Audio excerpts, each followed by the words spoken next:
નમસ્કાર વિદ્યાર્થી મિત્રો, આપણે આગળ સોલેનોઇડ વિશે ભણ્યા હતા. આજે આપણે એના જેવી જ રચના જોઈશું, ટોરોઇડ.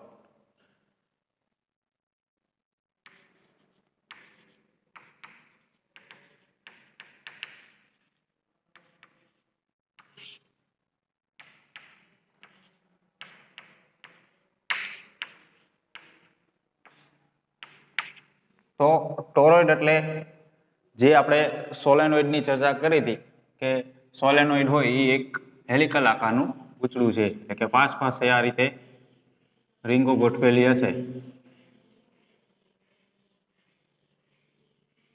બરાબર. આને આપણે સોલેનોઇડ કહેતા હતા. તો ખૂબ લાંબુ આ રીતે સોલેનોઇડ હોય અને એના બંને છેડાને આપણે વાળી દઈએ અને એક જગ્યાએ જોઈન્ટ કરી દઈએ એટલે કે એક રિંગ જેવી રચના થશે. પોલી રિંગ એટલે ટોરોઇડ. એટલે કે આપણે આ રીતે વિચારી શકીએ કે કોઈ એક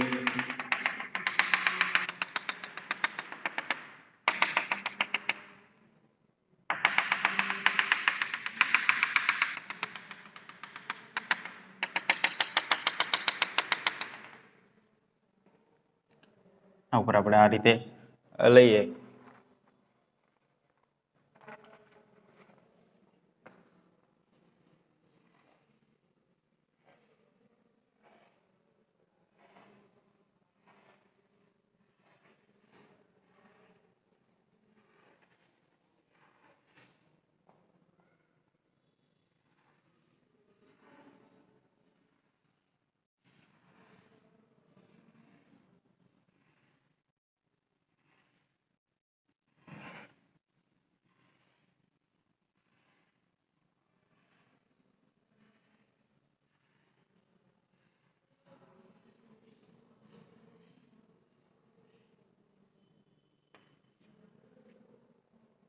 તો આ રીતની રચના જે થશે કે સોલેનોઇડને આપણે બંને છેડા વડે વાળી દઈએ અને એક જગ્યાએ જોઈન્ટ કરી દઈએ તો એક ટ્યુબ જેવી રચના થશે, પોલી ટ્યુબ.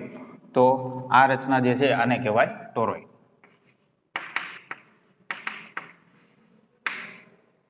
તો સોલેનોઇડમાંથી ધારો કે I જેટલો પ્રવાહ વહેતો હોય અને એકમ લંબાઈ દીઠ આંટાની સંખ્યા n હોય તો સોલેનોઇડનું ચુંબકીય ક્ષેત્ર કેટલું મળતું હતું? B બરાબર μ0 n I.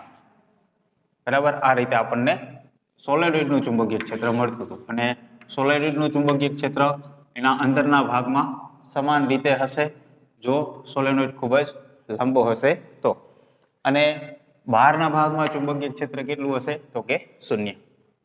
તો સેમ એ જ રીતું અહીંયા થશે કે આપણે આ રીતે સોલેનોઇડને વાળી દેશું અને જોઈન્ટ કરી દેશું તો અંદરના ભાગમાં ચુંબકીય ક્ષેત્ર હશે એ આ રીતનું જ હશે, કેમ કે રચના જે છે એ ખાલી જોઈન્ટ કરી દીધું છે, બરાબર. રચના બદલાણી નથી, એના જે આટાઓ છે એ રીતે જ છે, તો એનું ચુંબકીય ક્ષેત્ર આટલું જ મળશે આપણને. અને આપણે એ ગણીએ તો અહીંયા આપણે આ રીતની રિંગ વિચારી છે તો એની બે ત્રિજ્યાઓ આવશે. એક આ છેડાની, ધારો કે એને કહીએ આપણે R1 અને એક બહારના છેડાની, એની ત્રિજ્યા કહીએ આપણે R2. તો આ રીતે બે ત્રિજ્યાઓ થશે. તો આની સરેરાશ ત્રિજ્યા જે છે, ધારો કે આ રીતે આપણે વચ્ચે એક ગાળો લઈએ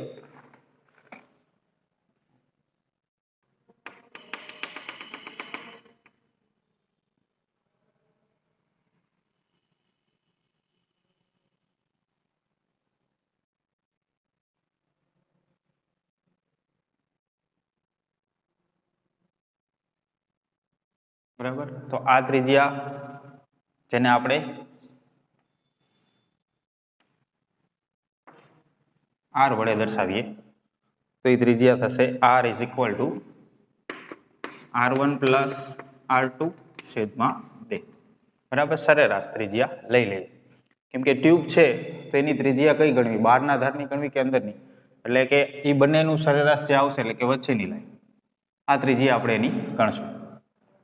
તો આપણે આ જે R ત્રિજ્યાની જે વર્તુળાકાર લૂપ વિચારી છે એને આપણે એમ્પિયરના સર્કિટલના નિયમના ઉપયોગની અંદર લઈએ તો એમ્પિયરનો સર્કિટલનો નિયમ શું છે?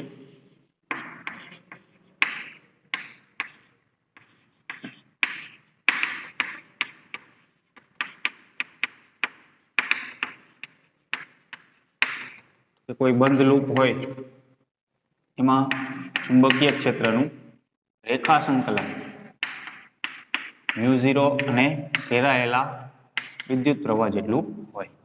આ એમ્પિયરનો સર્કિટનો નિયમ છે.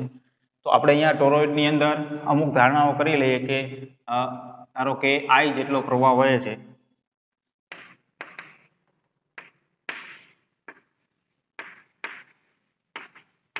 બરાબર. કુલ આટાની સંખ્યા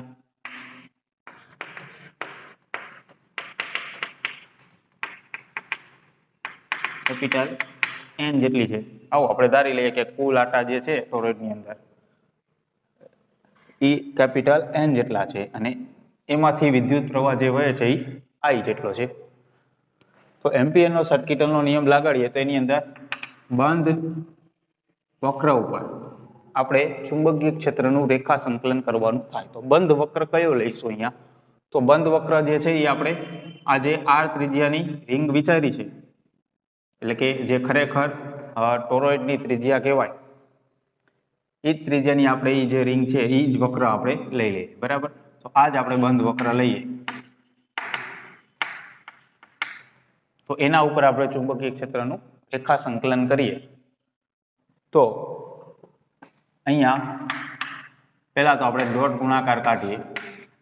આવશે B/dl cos થીટા. તો થીટા કઈ દિશામાં આવશે? તો અહીંયા ચુંબકીય ક્ષેત્ર કઈ રીતે હશે? ધારો કે આપણે રેખા સંકલન આપણે આ રીતે કરીએ છીએ આ દિશામાં. બરાબર. તો dl ની દિશા એ થશે. બરાબર. આ રીતે આપણે સ્પર્શકની દિશામાં લઈએ, કોઈ પણ બિંદુ પાસે dl ની દિશા સ્પર્શકની દિશા થશે. અને ચુંબકીય ક્ષેત્ર કઈ રીતે હશે? તો કે આપણે સોલેનોઇડની અંદર જોયું હતું કે આ રીતે વિદ્યુત પ્રવાહ વહેતો હોય ચુંબકીય ક્ષેત્ર કાં તો આ દિશામાં હશે અથવા તો આ દિશામાં હશે. બેમાંથી એક દિશામાં હશે, અંદર જ હશે અને આ રીતે હશે. તો અહીંયા આપણે આ રીતે વિચારીએ કે રિંગને આપણે આ રીતે વાળેલી છે તો અહીંયા ચુંબકીય ક્ષેત્ર કઈ રીતે હશે? તો આ દિશામાં હશે અથવા તો આ દિશામાં હશે. તો આપણે રેખીય સંકલન કરીએ તો જે દિશામાં ચુંબકીય ક્ષેત્ર હશે એ દિશામાં રેખીય સંકલન આપણે કરીએ તો ખૂણો કેટલો થાય? B અને dl વચ્ચેનો 0. તો આપણે અહીંયા cos 0 એવું લઈ શકીએ. બીજી બાજુ મ્યુ0 પ્રવાહ કેટલો ઘેરાયેલો કહેવાય?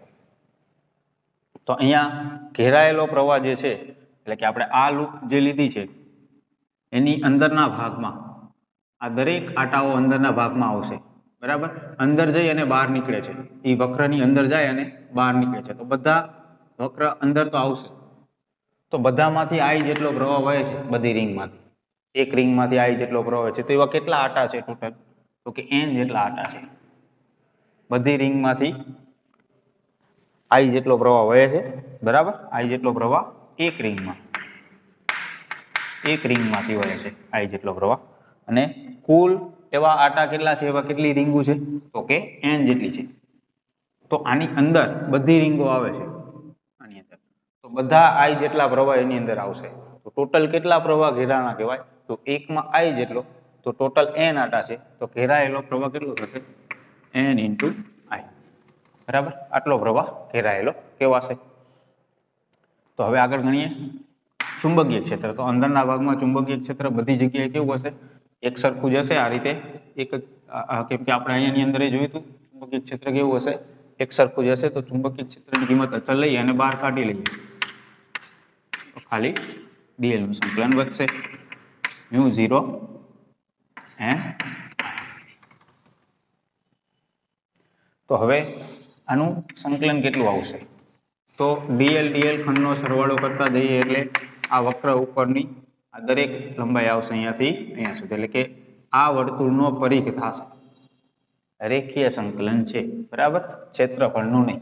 એટલે કે dl ખંડનો સરવાળો કરતા જશો એટલે આ વક્ર જે છે એનું ટોટલ લંબાઈ આવશે, એટલે કે પરિઘ થશે. તો ત્રિજ્યા r છે તો પરિઘ કેટલો કહેવાશે? 2πr મ્યુ0 n થશે. તો આપણે ચુંબકીય ક્ષેત્ર ગણવું છે તો B બરાબર મ્યુ0 n I છેદમાં 2πr આટલું થશે. હવે અહીંયા જુઓ તમે કે કેપિટલ N જે છે એ કુલ આટાની સંખ્યા છે અને 2πr આ જે છે એ આ લંબાઈ છે. એટલે કે જે ટોરોઇડ છે એની લંબાઈ કેટલી એમ કહીએ આપણે. ટોરોઇડ સીધી રેખામાં નથી, બરાબર, વળેલો છે. તો એમ કહું ટોરોઇડની લંબાઈ કેટલી, તો કે 2πr. અને ટોટલ આટાની સંખ્યા કેટલી, તો કે કેપિટલ N. તો ઉપર કુલ આટાની સંખ્યા હોય છેદમાં 2πr, એટલે કે આ રીતનું છે N છેદમાં 2πr, એટલે કે આ કુલ આટાની સંખ્યા. અને આ જે છે એ લંબાઈ થઈ. તો કુલ આટાની સંખ્યા, કુલ લંબાઈ. તો આને શું વંચાય, એકમ લંબાઈ દીઠ આટાની સંખ્યા. બરાબર. તો એકમ લંબાઈ દીઠ આટાની સંખ્યા હોય તેને આપણે શું લખી શકીએ,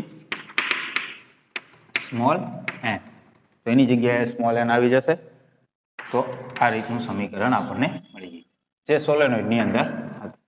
બરાબર. તો ટોરોઇડની અંદર એ ચુંબકીય ક્ષેત્ર કેટલું આવશે, એટલું જ આવશે જે સોલેનોઇડની અંદર છે. પણ અહીંયા ફરક કેટલો રહેશે, સોલેનોઇડ છે એ સીધી રેખામાં છે, બરાબર, લંબાઈના સ્વરૂપમાં છે. જ્યારે અહીંયા ટોરોઇડ છે એ આ રીતે વર્તુળાકાર રૂપે છે, એટલો જ ફરક છે. તો ટોરોઇડમાં અને સોલેનોઇડની અંદર એટલો તફાવત રહેશે. બાકી ટોરોઇડ અને સોલેનોઇડની રચના આમ જોઈએ તો એક સરખા જેવી થશે. બરાબર. તો ટોરોઇડનું ચુંબકીય ક્ષેત્રનું સમીકરણ તારવું. ટોરોઇડની અંદર કેટલું ચુંબકીય ક્ષેત્ર હોય, તો એમ્પિયરના સર્કિટલના નિયમનો ઉપયોગ કરવાનો છે અને એક લૂપ તારી લેવાની છે. એના ઉપર બંધ વક્ર ઉપર ચુંબકીય ક્ષેત્રનું રેખીય સંકલન કરશો એટલે એનું સમીકરણ આપણને મળી જશે. બરાબર. બીજું સમીકરણ તારવીએ હવે.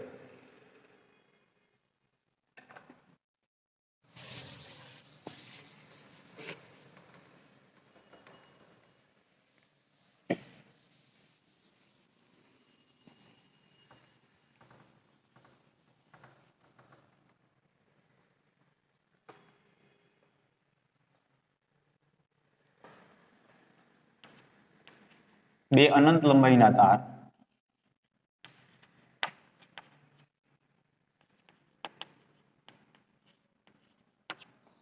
સમાંતર વિદ્યુત પ્રવાહ ધારિત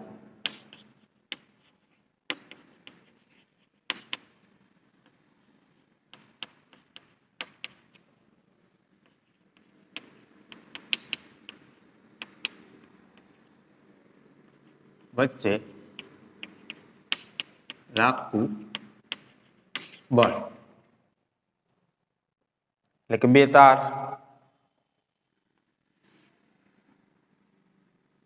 એક તાર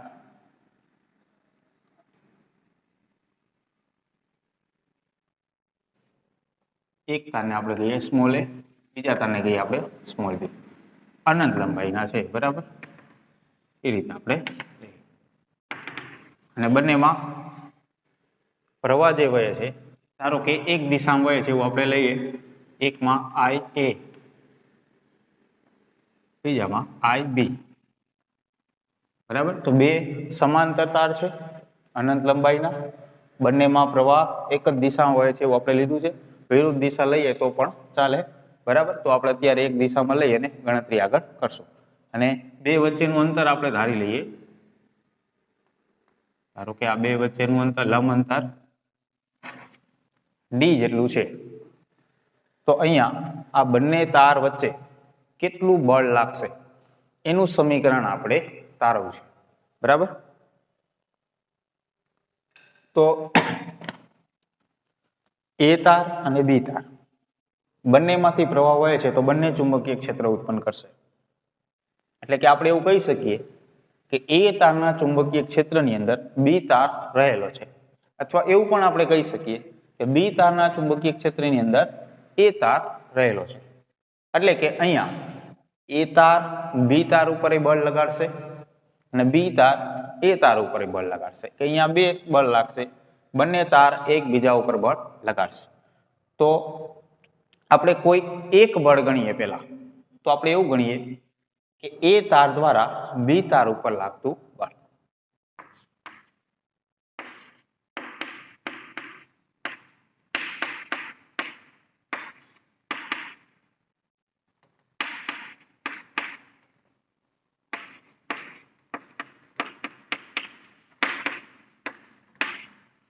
છે ને આપણે આ રીતે લખી શકીએ, બી એ દ્વારા બી ઉપર લાગતું બળ. જો આપણે આ બળ ગણવું હોય તો આપણે સદિશ સ્વરૂપે લખીએ તો આપણે આવી રીતે લખી શકીએ કે કોઈ એક તારના ચુંબકીય ક્ષેત્રની અંદર બીજો તાર રહેલો હોય તેના ઉપર લાગતા બળનું સમીકરણ આપણે આગળ તારવી ગયા, જે આ રીતે હતું IL ક્રોસ બી, આ રીતે હતું બરાબર. આપણે અત્યારે ખાલી આ રીતે લખીએ કે બળ કોઈ એક તાર કોઈ બીજા ચુંબકીય ક્ષેત્રની અંદર રહેલો હોય તો એના ઉપર આ રીતે બળ લાગે. તો અહીંયા આપણે જોઈએ તો ચુંબકીય ક્ષેત્ર આવે છે, લંબાઈ આવે છે અને પ્રવાહ આવે છે, આ ત્રણ છે. તો અહીંયા પ્રવાહ જે છે એ જેની લંબાઈ આપણે લઈએ એમાંથી વહેતો પ્રવાહ હશે અને ચુંબકીય ક્ષેત્ર બીજાનું હશે, બીજા તારનું. તો અહીંયા એ તાર દ્વારા બી ઉપર લાગતું બળ ગણવું છે, તો એ તારનું ચુંબકીય ક્ષેત્ર જે હશે આની આસપાસના વિસ્તારમાં, તો એ તારનું ચુંબકીય ક્ષેત્ર બી તાર પાસે કેટલું હશે, આ જગ્યાએ કેટલું હશે, એ ચુંબકીય ક્ષેત્ર અહીંયા આવશે. એટલે કે ચુંબકીય ક્ષેત્ર કેનું આવશે, એ તારનું આવશે. તો એ તારનું ચુંબકીય ક્ષેત્ર અહીંયા કેટલું, આ જગ્યાએ. તો કે અનંત લંબાઈનો તાર હોય અને તારના બહારના ભાગમાં અંતર કેટલું થશે, ડી જેટલું થશે. તો ડી જેટલા અંતરે ચુંબકીય ક્ષેત્ર કેટલું, તો કે પ્રવાહ કેટલો વહે છે, તો કે μ0 પ્રવાહ વહે છે I એ છેદમાં 2πr, r એટલે કે અંતર. તો અહીંયાથી આ અંતર કેટલું છે, તો કે આપણે ધાર્યું છે ડી. તો આટલું ચુંબકીય ક્ષેત્ર હશે. અને સદિશ સ્વરૂપે લખવું હોય તો અહીંયા દિશા દર્શાવવી પડશે, પરંતુ જો આપણે દિશા આની અંદર જ સમજી લઈએ તો અદિશ સ્વરૂપે આપણે ગણતરી કરી શકીએ. તો આપણે આની અંદર જ સમજીએ, આપણે આવું કહી શકીએ કે અહીંયા ચુંબકીય ક્ષેત્ર કઈ દિશામાં હશે, પ્રવાહ આ રીતે વહે છે. તો જમણા હાથના અંગૂઠાના નિયમ પ્રમાણે આપણે અહીંયા દિશા નક્કી કરી શકીએ. તો આ રીતે પ્રવાહ વહે છે તો એ દિશામાં આપણે અંગૂઠો રાખવાનો થાય. તો આ રીતે આંગળામાં વળશે તો બી તાર છે એ નીચેના ભાગમાં છે, બરાબર. તો આંગળા આ રીતે નીચે આવશે. તો આ રીતે તાર છે ઉપર, આ રીતે એ, તો એ દિશામાં આપણે અંગૂઠો રાખશું તો આંગળા આ રીતે નીચેની દિશામાં વળશે. એટલે કે આ જગ્યાએ આમ આંગળા વળે અંદરની તરફ. તો અહીંયા ચુંબકીય ક્ષેત્ર કઈ તરફ થયું, અંદરની તરફ થયું. તો આપણે અહીંયા ત્રિપરિમાણમાં દર્શાવવા માટે આ રીતે હું તીર દોરું છું, અંદરની તરફ છે ચુંબકીય ક્ષેત્ર, બરાબર. કેનું, તો કે એ તાર દ્વારા VA, આ રીતે છે. પછી અહીંયા લંબાઈ છે, તો અહીંયા આપણે કોઈ એક લંબાઈ પસંદ કરવી પડશે, બરાબર. તો લંબાઈ આપણે પસંદ કરીએ તો L લંબાઈ પસંદ કરી લઈએ, ધારો કે આ રીતે કેપિટલ L પસંદ કરી લો લંબાઈ. તો અહીંયા આપણે લંબાઈ તરીકે કેટલું લઈશું, L. જેની દિશા કઈ થાય, તો કે જે દિશામાં વિદ્યુત પ્રવાહ વહેતો હોય, તો પ્રવાહ આ દિશામાં વહે છે તો L ની દિશા એ જ થશે.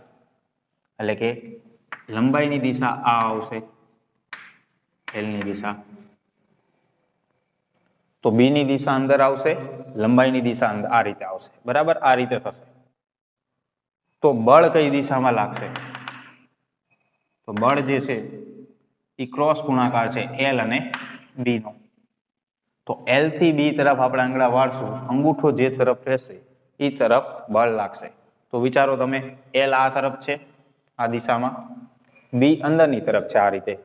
તો આ રીતે થયું, L થી B તરફ આપણે આંગળા વાળવાના જમણા હાથના, તો અંગૂઠો ક્યાં આવશે, ઉપર રહેશે, બરાબર. L થી B તરફ, B અંદરની તરફ છે, L આ તરફ છે, બરાબર.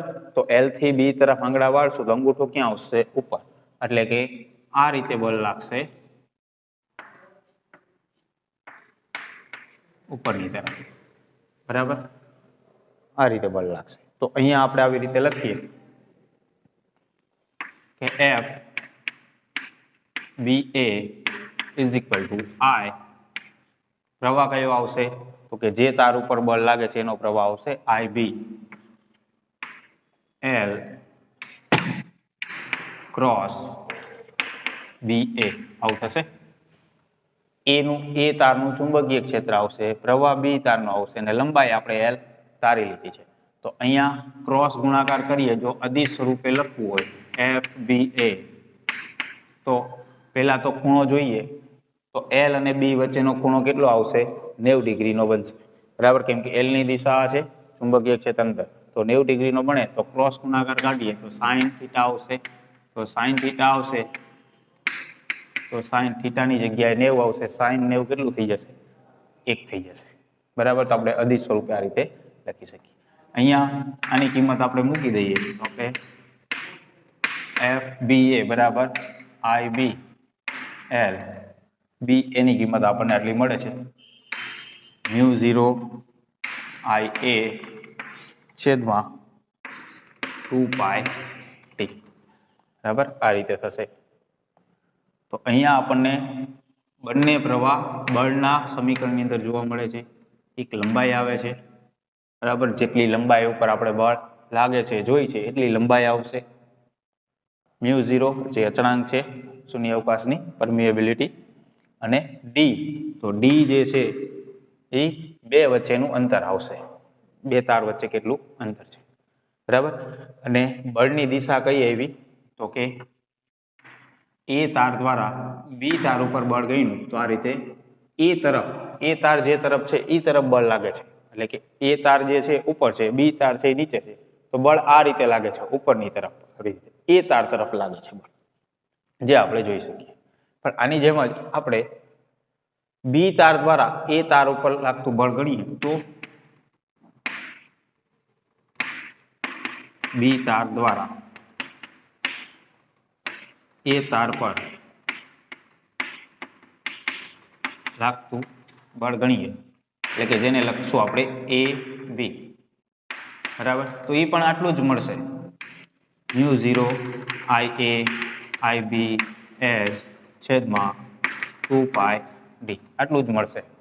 શા માટે? તો જો વિચાર, બી નું ચુંબકીય ક્ષેત્ર આવશે, તો બી નું ચુંબકીય ક્ષેત્ર આવશે તો અહીંયા પ્રવાહ કયો આવશે? આઈ બી આવશે, બરાબર. લંબાઈ આપણે અહીંયા એલ ધારી લઈશું આની જેમ જ. અહીંયા પ્રવાહ કેનો આવશે? તો અહીંયા આઈ બી આપણે લખ્યું છે એની જગ્યાએ કયું આવશે? આઈ એ આવશે. તો અહીંયા આઈ બી આવી જશે, અહીંયા આઈ એ આવી જશે. બાકી તો સેમ આ જ રીતે થશે. પણ બળ કઈ દિશામાં મળશે એ વિચારો. તો બી નું ચુંબકીય ક્ષેત્ર કઈ રીતે હશે? અહીંયા. તો બી નું ચુંબકીય ક્ષેત્ર પ્રવાહ આ રીતે વહે છે તો ઉપરની તરફ છે એ તાર, બી નું ચુંબકીય ક્ષેત્ર આપણે અહીંયા કહી છીએ, બરાબર. આ તારમાં પ્રવાહ આ રીતે વહે છે તો આ જગ્યાએ એ તાર પાસે બી નું ચુંબકીય ક્ષેત્ર, બી તારનું ચુંબકીય ક્ષેત્ર કઈ રીતે હશે? તો કે બી તારમાં પ્રવાહ આ રીતે વહે છે તો એ દિશામાં અંગૂઠો રાખવાનો, એ તાર ઉપર છે તો ઉપર જોઈએ તો આંગળા કઈ આ રીતે આવશે? બહારની તરફ આવશે. અહીંયા ચુંબકીય ક્ષેત્ર છે એ આ રીતે બહારની તરફ હશે, બી નું ચુંબકીય ક્ષેત્ર, બરાબર. લંબાઈ આપણે આ દિશામાં જ લેવાની થશે જે દિશામાં પ્રવાહ હશે. હવે એલ ક્રોસ બી છે તો એલ આ તરફ છે, બી આ તરફ છે, બરાબર. બી ની દિશા આ છે, એલ ની દિશા આ છે, તો એલ થી બી તરફ આપણે આંગળા વાળીએ તો ક્યાં આવશે અંગૂઠો? નીચેની તરફ આવશે. એલ ક્રોસ બી એટલે કે એલ આ તરફ છે, બી આ તરફ છે, તો એલ થી બી તરફ આપણે આંગળા વાળશું તો અંગૂઠો ક્યાં આવશે? નીચેની તરફ આવશે. એટલે કે બળ જે છે એ આ રીતે આવશે, એફ એ બી આ રીતે આવશે. તો અહીંયા બી તાર દ્વારા જે બળ લાગે છે એ નીચેની તરફ આવશે. એટલે કે મૂલ્ય જે છે બંનેના મૂલ્ય જે છે એ સરખા આવશે, પણ દિશા આપણે જોઈએ તો બંને એની વિરુદ્ધ આવશે. તો આવું આપણે ન્યૂટનના ત્રીજા નિયમની અંદર આવું થતું હતું કે બંને બળ હોય એ સમાન મૂલ્યના હોય, પરસ્પર વિરુદ્ધ દિશામાં હોય, એના જેવું થાય છે અહીંયા, બરાબર. કે એક તારમાં જે પ્રવાહ વહે છે, બીજી તારમાં પ્રવાહ વહે છે, બંને એક દિશામાં આપણે લીધો છે તો બંને બળ આ રીતે વિરુદ્ધ દિશામાં આવે છે. તો અહીંયા આપણે એવું કહી શકીએ કે બી તાર જે છે એ તારને પોતાના તરફ ખેંચે છે. એ જ રીતે આપણે એવું પણ કહી શકીએ કે એ તાર છે એ બી તારને પોતાના તરફ ખેંચે છે. એટલે કે બંને તાર આ રીતે છે, બંનેમાં પ્રવાહ આ રીતે વહે છે એક જ દિશામાં, બરાબર. એક જ દિશામાં પ્રવાહ છે બંને તારમાં, તો બંને બળ આ રીતે લગાડે છે આવી રીતે. તો ખરેખર શું થયું? બંને તાર એકબીજાને પોતાના તરફ ખેંચે છે, એટલે કે આકર્ષણ એવું આપણે કહી શકીએ. તો એક જ દિશામાં પ્રવાહ વહેતો હોય તો બે તાર વચ્ચે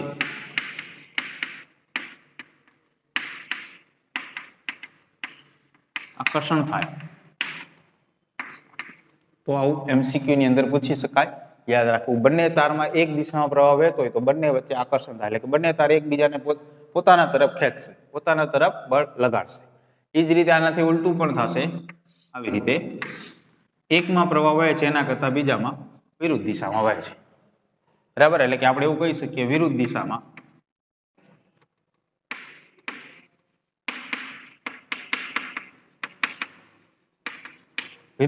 પ્રવાહ વહે છે એવું આપણે કહી શકીએ. તો વિરુદ્ધ દિશામાં પ્રવાહ હશે તો શું થશે? હવે તો અહીંયા આપણે જોયું બળની દિશા છે એ ફરી જશે, આ બંને આવી રીતે થશે ધ્યાન. બરાબર, તમે જમણા હાથના અંગૂઠાના નિયમ પ્રમાણે જે રીતે આપણામાં વિચાર્યું, જે રીતે એની અંદર વિચારશો એટલે બંને બળ આવી રીતે લાગશે. એટલે કે એક તાર બીજા તારને પોતાનાથી દૂર ધકેલશે, એ રીતે બળ લાગશે. એટલે કે બે વચ્ચે બળ આવી રીતે લાગશે, એટલે કે દૂર જાય એ રીતે, એટલે કે અપાકર્ષણ. એટલે કે આપણે એવું કહીએ વિરુદ્ધ દિશામાં પ્રવાહ વહેતો હશે તો બે તાર વચ્ચે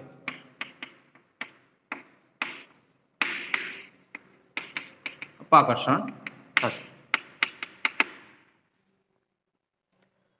તો એક દિશામાં પ્રવાહ હશે તો આકર્ષણ થશે, વિરુદ્ધ દિશામાં પ્રવાહ હશે તો અપાકર્ષણ થશે, અને બંને બળના મૂલ્ય એક સરખા જ આવશે. આ રીતે પ્રવાહ હોય કે આ રીતે હોય, મૂલ્ય તો બંનેના એક સરખા જ આવશે. બરાબર, બીજું હવે આ જે સૂત્ર આપણને મળે છે આનો ઉપયોગ કરી આપણે એમ્પિયરની વ્યાખ્યા આપી શકીએ. કેવી રીતે? તો કે હું એમ કહું L બરાબર 1 મીટર, D બરાબર 1 મીટર. બરાબર, L ની કિંમત 1 મીટર, D ની કિંમત 1 મીટર, IA અને IB જે છે 1 એમ્પિયર કહી દઉં, બંનેમાંથી વહે છે પ્રવાહ. તો μ0 એટલે કેટલી કિંમત થઈ? હવે વધ્યું કેટલું? તો કે F બરાબર μ0 છેદમાં 2π, આટલું વધ્યું. આ બધું એક કહી દીધું, IA, IB, D, L, આ બધું એક કહી દીધું. તો આટલું વધે F બરાબર μ0 ના છેદમાં 2π. તો μ0 ની કિંમત કેટલી? તો કે 4π ગુણ્યા 10⁻⁷ છેદમાં 2π. તો F બરાબર કેટલું મળે આપણને? તો કે પાઈ કેન્સલ, અહીંયા 2 કેન્સલ, એટલે કે 2 ગુણ્યા 10⁻⁷ આટલા ન્યૂટન. એટલે કે બળ કેટલું લાગે? 2 ગુણ્યા 10⁻⁷ ન્યૂટન. એટલે કે જો આપણે લંબાઈ 1 મીટર ધારીએ, બે વચ્ચેનું અંતર 1 મીટર ધારીએ, બંનેમાંથી વહેતો પ્રવાહ 1 એમ્પિયર ધારીએ, તો બળ કેટલું મળે છે આપણને? 2 ગુણ્યા 10⁻⁷ ન્યૂટન. તો આપણે આ રીતે વ્યાખ્યા આપી શકીએ કે બે સમાંતર તાર હોય, બરાબર, બંને તાર સમાંતર હોય તો એની અંદર એકમ લંબાઈ દીઠ, એટલે કે લંબાઈ 1 એકમ, બે વચ્ચેનું અંતર 1 એકમ, એટલે કે D બરાબર આપણે કેટલું લીધું? 1 એકમ હોય તો બે વચ્ચે લાગતું બળ કેટલું હશે? 2 ગુણ્યા 10⁻⁷ ન્યૂટન જો હશે તો બંને તારમાંથી વહેતો પ્રવાહ 1 એમ્પિયર છે એમ કહેવાય. બરાબર, તો આ રીતની આપણે વ્યાખ્યા અહીંયા બનાવી શકીએ જો આ સમીકરણ છે એના ઉપરથી, કે બધું 1 એકમ હોય તો બળ 2 ગુણ્યા 10⁻⁷ મીટર 10⁻⁷ ન્યૂટન લાગતું હોય તો બંનેમાંથી વહેતો પ્રવાહ 1 એમ્પિયર છે એવું આપણે કહી શકીએ. બરાબર, તો બે તાર વચ્ચે લાગતું બળ, તો આ રીતે આપણે એનું નામ આપી શકીએ. તો આ સમીકરણ તારવવાનું પણ પૂછી શકાય, એટલે કે આપણે કોઈ એક તારના કારણે બીજા તાર ઉપર લાગતું બળ ગણી લઈએ તો એટલું જ બીજા તાર માટે મળશે, ને આ રીતે આપણે સમજાવી દઈએ કે બંને એક દિશામાં પ્રવાહ હોય તો આકર્ષણ થાય, વિરુદ્ધ દિશામાં હોય તો અપાકર્ષણ થાય, અને 1 એમ્પિયરની વ્યાખ્યા પણ આપણે આ રીતે આપી શકીએ. બરાબર, સારું, ચાલો હવે બીજું સમીકરણ તારવીએ.